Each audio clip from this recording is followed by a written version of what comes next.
Everybody, आज हम सब पढ़ने वाले एक बहुत ही इम्पोर्टेंट टॉपिक और वह है हमारा एडवर्ब क्लास। तो यदि आप इस चैनल पर नए हैं तो मैं आपसे चाहूँगा कि इस चैनल को सब्सक्राइब करें ताकि समय समय पर आपके पास जो भी वीडियो अपलोड हो उनके नोटिफिकेशन पहुँचता रहे और आप उस वीडियो को देख सकें। तो आज हम सब पढ़ते हैं adverb class.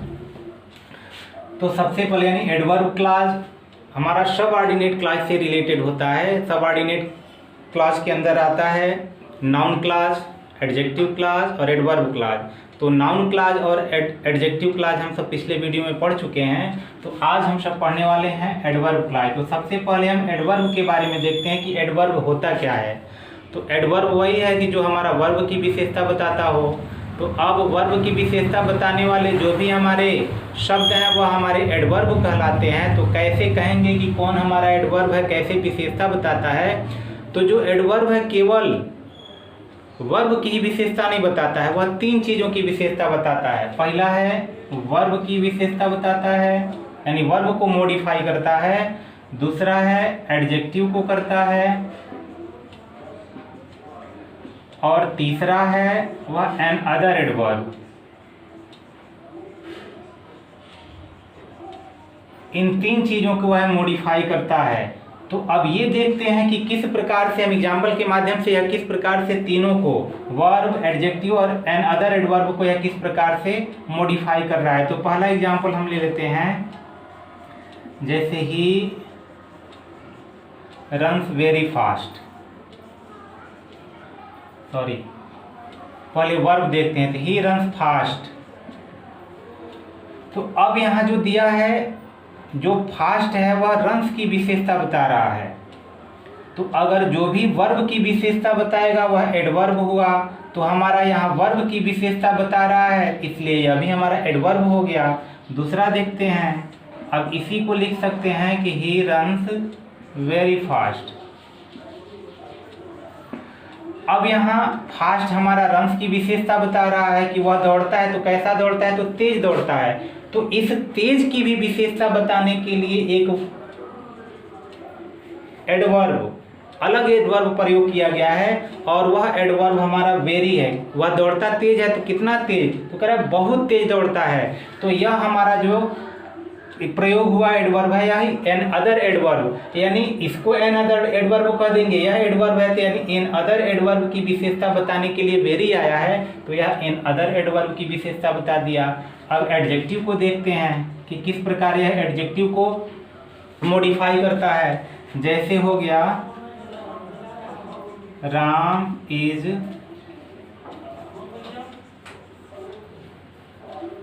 Very intelligent student.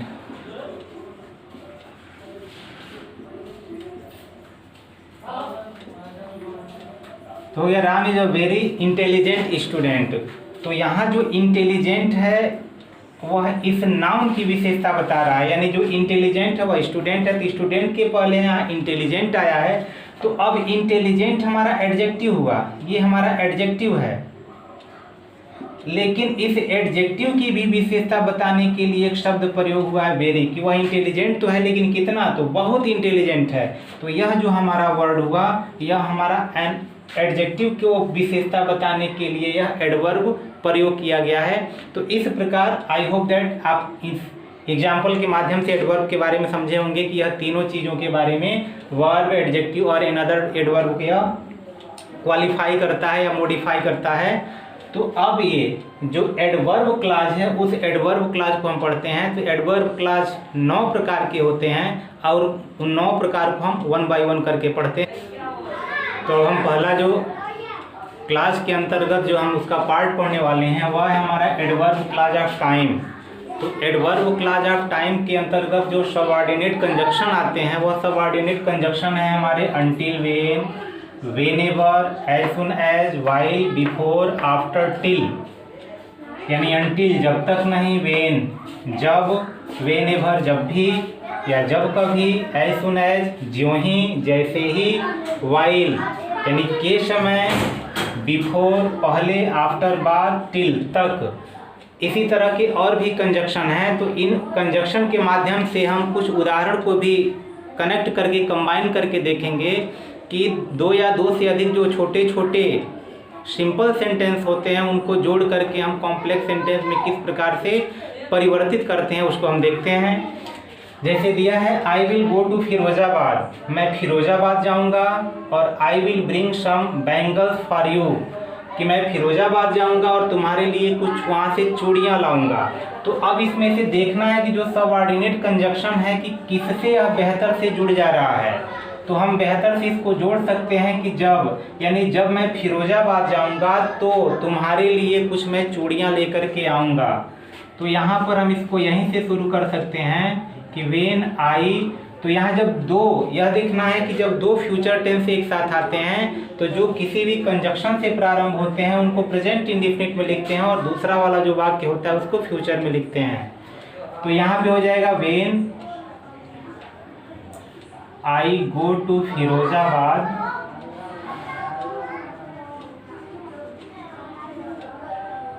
Comma लगा देंगे और दूसरा वाक्य लिख देंगे I will bring some bangles for you, तुम्हारे लिए कुछ चूड़ियाँ लेकर के आऊँगा। अगला सेंटेंस देखते हैं, दिया है he heard the noise, उसने शोर को सुना, he came out, वह बाहर आया। तो फिर यहाँ देखेंगे किससे बेहतर ये हो रहा है, वह शोर सुना, वह बाहर आया। तो यहाँ वेन से भी हो जाएगा कि when he heard the noise he came out, वह बाहर आ जाए, वह शोर सुना, वह बाहर आया। लेकिन इससे भी बेहतर अगर हम एज सुन एज से जोड़ते हैं तो हो जाएगा जैसे ही वह शोर सुना वैसे ही बाहर आ गया। तो यहाँ एज सुन एज से जोड़ सकते हैं, as soon as he heard the noise, comma लगा के दूसरा वाक्य लिख देंगे ही केम आउट। तो जैसे ही उसने शोर सुना वैसे ही वह बाहर आ गया। फिर आगे देखते हैं, we reached station the train had left. अब इसमें देखना है कि एक पास्ट परफेक्ट में है और एक पास्ट इंडिफिनिट में है। तो इस प्रकार अगर पास्ट इंडिफिनिट और पास्ट परफेक्ट दोनों में हो तो हम आफ्टर और बिफोर से जोड़ करके उसको बना सकते हैं। तो अगर हम यहाँ बनाते हैं कि वी रिच्ड स्टेशन, तो पहला अगर पास्ट इंडिफिनिट में बनाते हैं तो यहाँ हम आफ्टर लगा देंगे। अगर दूसरा वाक्य पहले लेकर के आते हैं, ये वाक्य बाद में लेकर के जाते हैं, तब हम बिफोर का प्रयोग कर देंगे। जैसे ये हो जाएगा वी रिच्ड स्टेशन, यहाँ आफ्टर से जोड़ेंगे क्योंकि जब हम स्टेशन पहुंचे तो ट्रेन जा चुकी थी। The train had left. लेकिन अगर यहीं पास्ट परफेक्ट वाले वाक्य को हम पहले लिखते हैं तो हम बिफोर से जोड़ सकते हैं। हम इसको, इसके लिए हम फ्री हैं, जैसे चाहे हम इसको कंबाइन कर सकते हैं। जैसे the train had left before we reached station. तो इस प्रकार जो भी उपयुक्त हमारे सबऑर्डिनेट कंजक्शन होंगे उससे हम जोड़ सकते हैं। एक और उदाहरण देखते हैं, दे रहा है कि आई वेटेड फॉर राम, मैंने राम की प्रतीक्षा की। I waited till his arrival, मैंने उसके आने तक, उसके आगमन तक मैंने उसकी प्रतीक्षा की। तो यहाँ हो जाएगा आई वेटेड फॉर राम, और यहाँ पहले से देखिए यह दिया हुआ है टिल, टिल हिज, तो यहाँ हिज को ही कर दिया जाए बेहतर होगा, टिल ही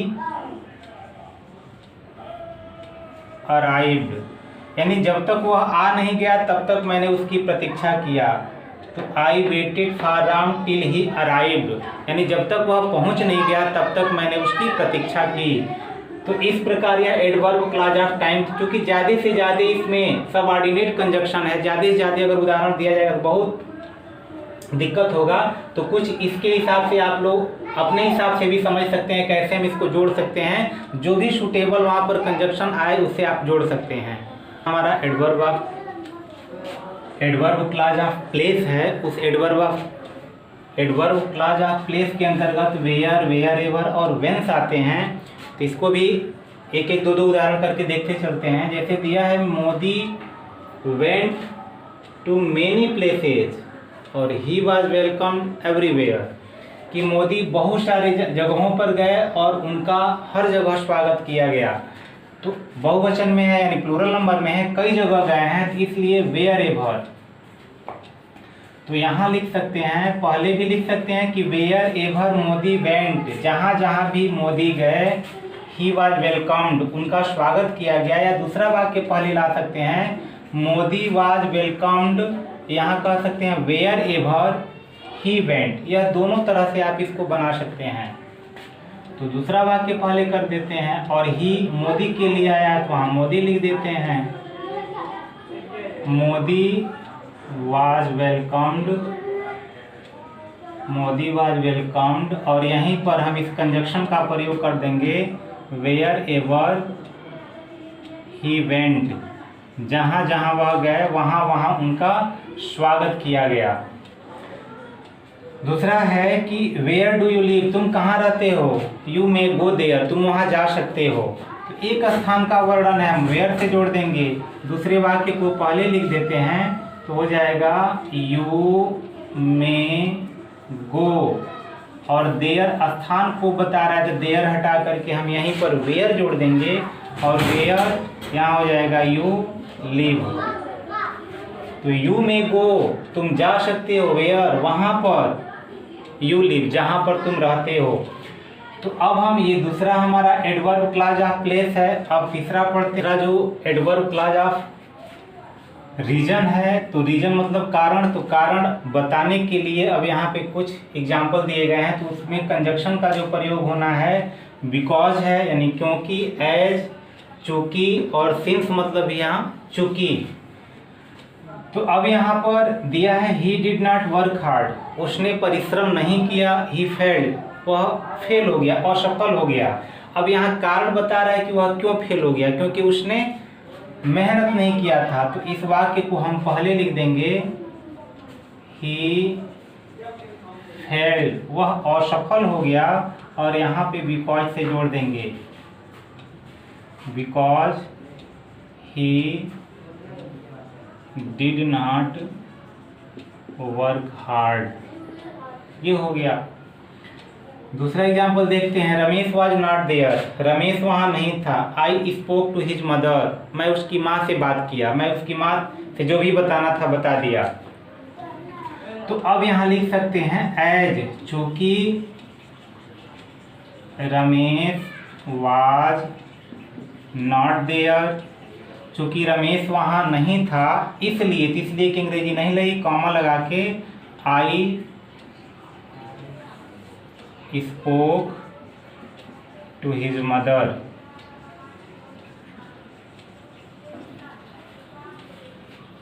सिंस इसी प्रकार कर सकते हैं, चूंकि तुमने ऐसा कहा इसलिए मैंने ऐसा विश्वास कर लिया।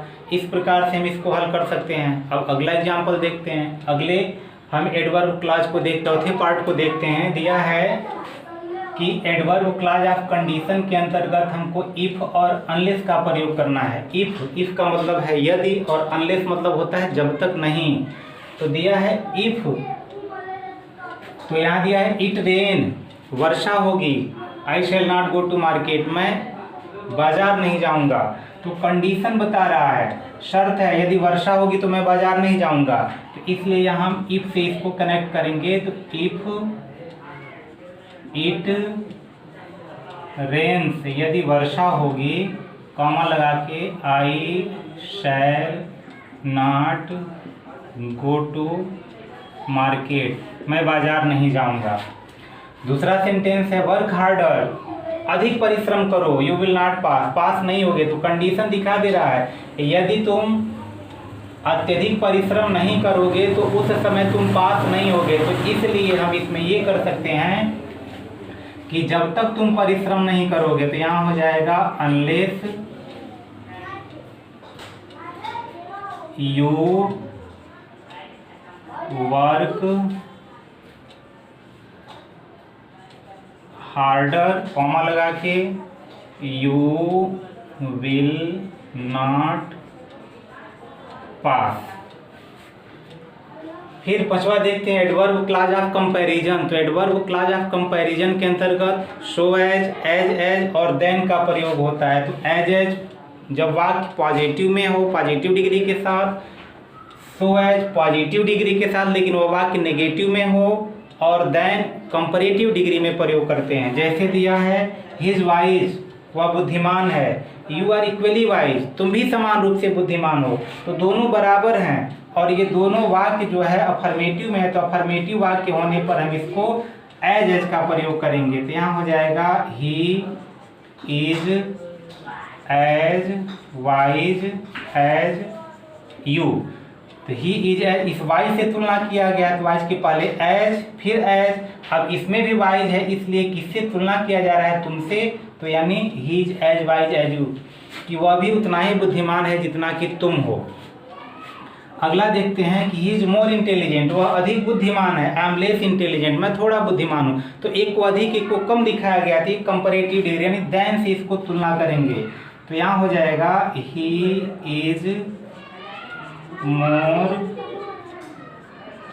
इंटेलिजेंट, यहाँ देन से इसको जोड़ देंगे, तुलना करेंगे इसको देन। अब इन सारी चीज़ों को नहीं लिखना है, केवल हमको सब्जेक्ट लिख देना है, सब्जेक्टिव केस ध्यान देना है। ऑब्जेक्टिव केस यहाँ नहीं लिखेंगे, हमेशा सब्जेक्टिव केस ही लिखते हैं। फिर अगला उदाहरण देखते हैं है कि एडवर्ब क्लॉज ऑफ रिजल्ट। तो परिणाम बताने के लिए हमको शो दैट, यानी शो अलग होगा और दैट अलग होगा। तो एग्जाम्पल के माध्यम से देखते हैं। दे रहा है कि इज वेरी पुअर, वह बहुत ही गरीब है, और he can not by this book, और वह इस पुस्तक को नहीं खरीद सकता है। तो अब गरीब होने का रिजल्ट है कि वह पुस्तक नहीं खरीद पाएगा। तो यहाँ वेरी है, तो यहीं पर हमको शो का प्रयोग कर देना है, और जहाँ पर यह सेंटेंस एंड होगा, समाप्त होगा, दैट से जोड़ दिया जाता है। तो यहाँ हो गया ही इज सो पुअर, वह इतना गरीब है, और यहीं पर हम दैट से जोड़ देंगे, दूसरा वाक्य उतार देंगे, he can not by this book. फिर अगला है, दे रहा है कि एडवर्ब क्लॉज ऑफ पर्पज, तो उद्देश्य, इसमें हमको जोड़ना है सो दैट से, यानी इसकी हिंदी होती है ताकि, और इसकी भी हिंदी होती है यही ताकि। तो इनके साथ हमको सो दैट के साथ मे और माइट का प्रयोग करना होता है, यह नेसेसरी होती है। जैसे दिया है आई वेंट टू मार्केट, मैं बाजार गया, और I wanted two by a book, मैं पुस्तक खरीदना चाहता था। तो उद्देश्य है बाजार जाने के लिए कि पुस्तक खरीदना। बाजार इसीलिए गया है क्योंकि वह पुस्तक खरीदना चाहता है। तो अब यहाँ लिखेंगे आई वेंट टू मार्केट। अब यहीं पे हम शो दैट से जोड़ देंगे ताकि। अब यहाँ ध्यान देना है कि अगर पहला वाक्य प्रेजेंट में होगा तो हम मे का प्रयोग करेंगे, पहला वाक्य पास्ट में होगा तो यहाँ पर हम सब्जेक्ट के पश्चात माइट का प्रयोग करते हैं। तो इसलिए आई और वांटेड को हटा के यहाँ माइट का प्रयोग कर देंगे, क्योंकि पहला वाक्य पास्ट में है, और यहाँ टू हटा करके यहाँ से बाई से लिख देंगे by a book. In order का भी यहाँ हम प्रयोग कर सकते हैं, दोनों में से कोई हम प्रयोग कर सकते हैं। अगला देखिए, लेस्ट मतलब होता है कहीं ऐसा न हो कि, तो कहीं ऐसा न हो, ये होता है, इसमें नेगेटिव पहले से ही होता है। तो दे रहा है कि वॉक स्लोली, धीमे चलो, यू विल फॉल डाउन, गिर जाओगे। तो धीमे चलो। अब यहाँ जो लेस्ट होता है, ये टेस्ट हो गया है, ये लेस्ट है, लेस्ट। तो लेस्ट के साथ शुड का प्रयोग किया जाता है, और शुड सब्जेक्ट के पश्चात, अभी जैसे सो दैट के बाद मे और माइट का प्रयोग करते हैं, वैसे ही लेस्ट के साथ शुड का प्रयोग सब्जेक्ट के बाद करते हैं, यह नेसेसरी है। तो यहाँ लिखेंगे वॉक स्लोली, धीमे चलो, कहीं ऐसा न हो कि, यहीं पर अब इस सब्जेक्ट के पश्चात हम शुड का प्रयोग करेंगे, लेस्ट यू शुड fall down, कहीं ऐसा न हो कि तुम गिर पड़ो। Verb clause of contrast, contrast मतलब होता है विरोध प्रकट करना, तो दोनों में विरोधाभास प्रकट करने वाले शब्द आएंगे। तो इसमें दो, आल्दो और इवन इफ का प्रयोग करते हैं। जैसे दिया ही जो पुअर, वह गरीब है, हिज हैप्पी, वह प्रसन्न है। तो जो गरीब होता है बहुत प्रसन्नतापूर्वक जीवन व्यतीत नहीं करता है, इस वाक्य के अनुसार कि उसको बहुत सारी कठिनाइयाँ आती हैं, लेकिन विरोध प्रकट करने वाले यहाँ पर सेंटेंस दिए गए हैं, तो इसलिए यहाँ हम दो या आल्दो दोनों में से कोई प्रयोग कर सकते हैं। तो यहाँ हो जाएगा दो ही इज पुअर, यानी यद्यपि वह गरीब है फिर भी ही इज हैप्पी, फिर भी वह प्रसन्न है। उसी तरह यह दिया है सी वर्कड हार्ड, उसने परिश्रम किया, सी फेल्ड, वह फेल हो गई। यानी विरोध, जो परिश्रम करेगा वह पास हो जाएगा, लेकिन यहाँ दे रहा है कि वह असफल हो गई। तो इसलिए यहाँ भी आल्दो यहाँ कर सकते हैं, दोनों में से कोई लिख सकते हैं।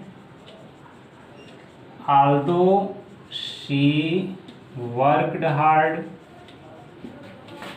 फिर भी शी फेल्ड, वह असफल हो गई। और लास्ट है एडवर्ब क्लॉज ऑफ मैनर, तो इस मैनर में एज और एज इफ का प्रयोग करते हैं। तो एक उदाहरण के माध्यम से देखते हैं। He has treated me in the certain way, उसने मुझे या मेरे साथ किसी तरह से व्यवहार किया, और I will treat in the same way, और मैं भी उसी तरह से व्यवहार करूँगा। तो इसको अगर हम लिखते हैं तो यहाँ हो जाएगा आई विल ट्रीट हिम, क्योंकि ही के ही साथ इसको करना है, तो ही को यहाँ पर हम हिम परिवर्तित कर देंगे। तो I will treat him as he. अब यहाँ सहायक क्रिया लगा देंगे, ही हैज ट्रीटेड मी, यानी जैसा उसने मेरे साथ व्यवहार किया है वैसा ही मैं उसके साथ व्यवहार करूँगा। तो इस प्रकार ये आपका एडवर्ब क्लॉज